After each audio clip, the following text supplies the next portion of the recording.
Población y muestra. En esta ocasión, el grupo está integrado por Dayana Ramírez, Abigail Navas, Wilson Sierra, Génesis Jovenaga y José Peña.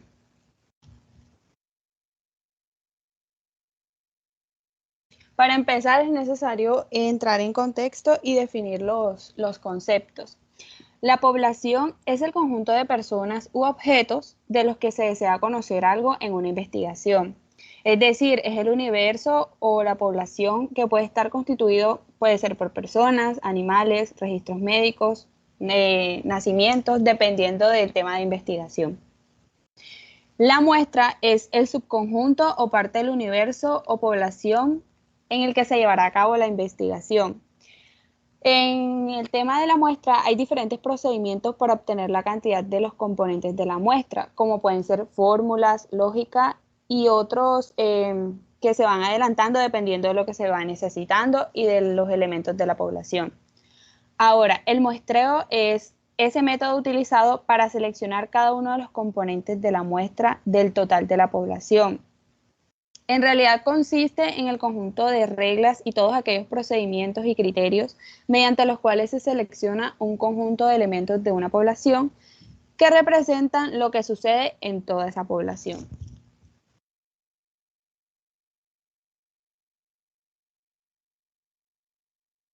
La importancia de un diseño muestral. Primeramente, este es un procedimiento para conocer algunas características de la población con base en una muestra extraída de ella.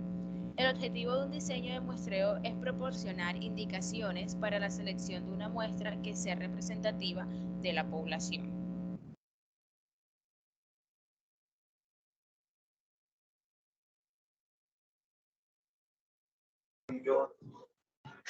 De los aspectos a considerar, tenemos el tamaño de la muestra, que vendría siendo una muestra es una selección de los encuestados elegidos y que representan a la población total.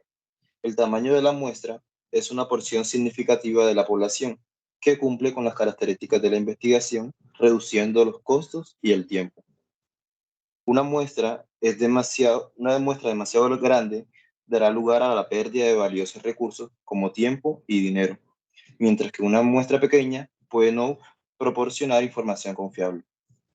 Tenemos dos tipos de muestras, muestra representativa y muestra adecuada.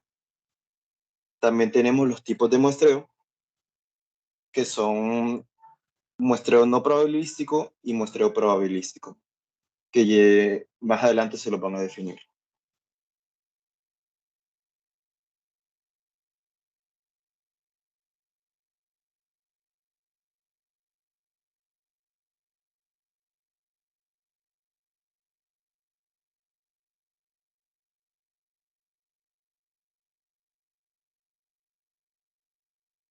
Las fórmulas estadísticas dependen básicamente de tres características: el margen de error, la confiabilidad y la probabilidad.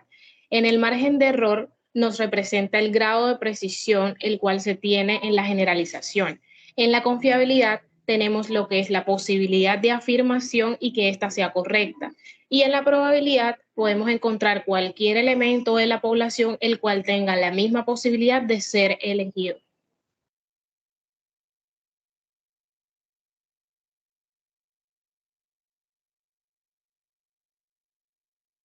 Tipos de muestreo.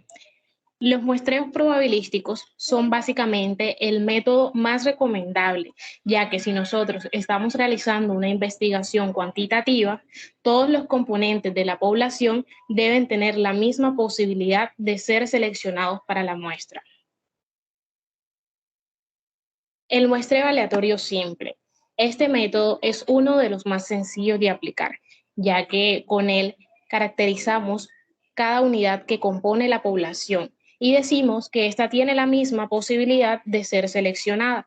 En este método también lo conocemos como sorteo, rifa o tómbola. Muestreo probabilístico aleatorio mediante la tabla de números aleatorios. En este muestreo es básicamente otro método utilizado, pero este lo utilizaremos con la tabla de números aleatorios para así seleccionar a los componentes de la muestra. El muestreo probabilístico sistemático. Este procedimiento se realiza a través del cálculo del intervalo que regirá la selección de los componentes de la muestra. En este tipo de muestreo se utiliza o es empleado cuando el tamaño de la población es muy grande y la tabla de números aleatorios no es suficiente para contar esa población. También es usado en poblaciones pequeñas donde la selección sistemática facilita la identificación de los componentes de la muestra. Ahora bien, el muestreo probabilístico estratificado es otro tipo de muestreo probabilístico.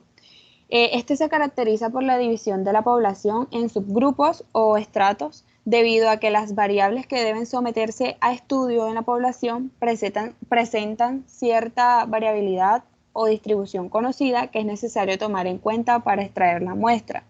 El muestreo estratificado busca respetar para la muestra esa distribución de la población y poder obtener correctamente los datos. Por último, encontramos el muestreo probabilístico conglomerado.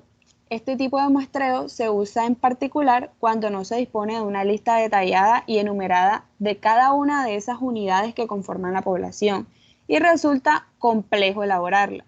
Se denomina conglomerado porque la población es agrupada en conjuntos, manzanos, bloques, áreas, zonas, entre otros. No es lo mismo, cabe resaltar, el muestreo probabilístico estratificado porque en este procedimiento se agrupan según las variables a estudiar y se puede identificar exactamente a la población.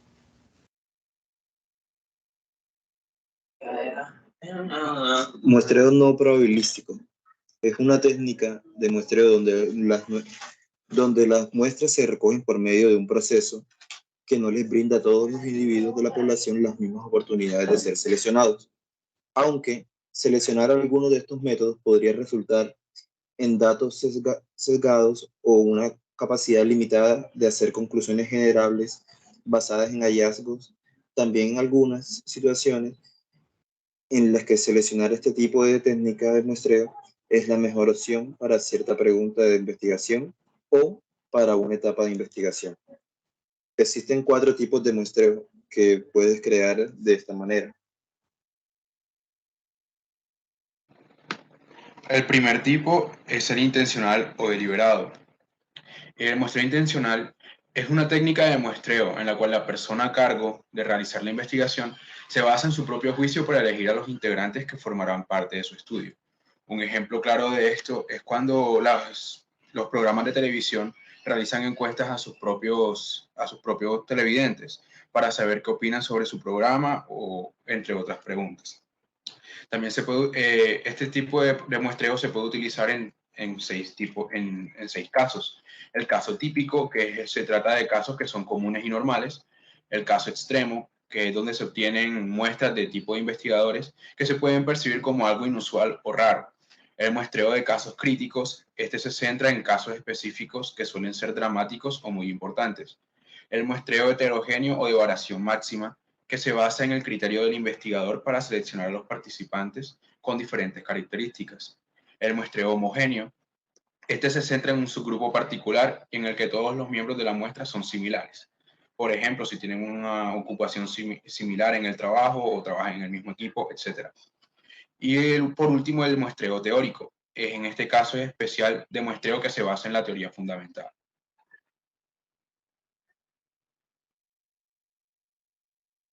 Bueno, también están los muestreos no probabilísticos accidentales o por comodidad, en donde el investigador acomoda su investigación de acuerdo a los criterios que tiene para esta. Es decir, si su objeto de estudio son niños que ven un determinado programa infantil de televisión, el investigador, en lugar de elegir una zona de estudio, elige un espacio donde se reúnan los niños, como por ejemplo un jardín infantil, un parque de diversiones, una escuela, entre otros. También tenemos por cuotas, muestreos no probabilísticos por cuotas. Estos consisten en que el investigador selecciona la muestra considerando algunos fenómenos o variables a estudiar como sexo, raza, religión, áreas de trabajo, etc. Este paso inicial consiste en determinar la cantidad o cuota de sujetos de estudio a incluirse y que poseen las características indicadas, como por ejemplo en una encuesta a jóvenes que ven un determinado programa de televisión, el encuestador procederá al llenado de las boletas hasta cumplir la cuota asignada.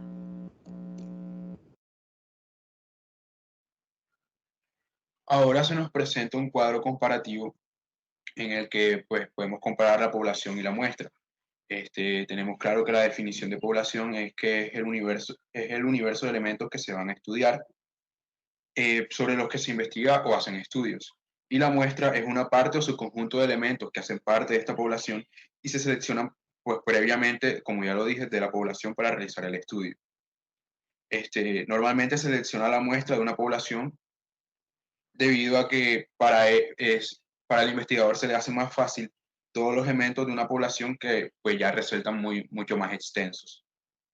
Las características de la población es que se pueden clasificar según la cantidad de individuos que lo conforman y posee variables estadísticas. Y las características de la muestra pues forman parte de la población. Esta debería comprender entre el 5% y el 10% para ser un poco más efectiva. Segunda característica es que los elementos deben ser aleatorios. Y tercera, que debe ser representativa de la población. Los objetivos de la población se basan en analizar los datos recabados y referentes a las características comunes que comparten los elementos con diversos propósitos. Y la de la muestra es estudiar el comportamiento, características, gustos o propiedades de una parte representativa de la población.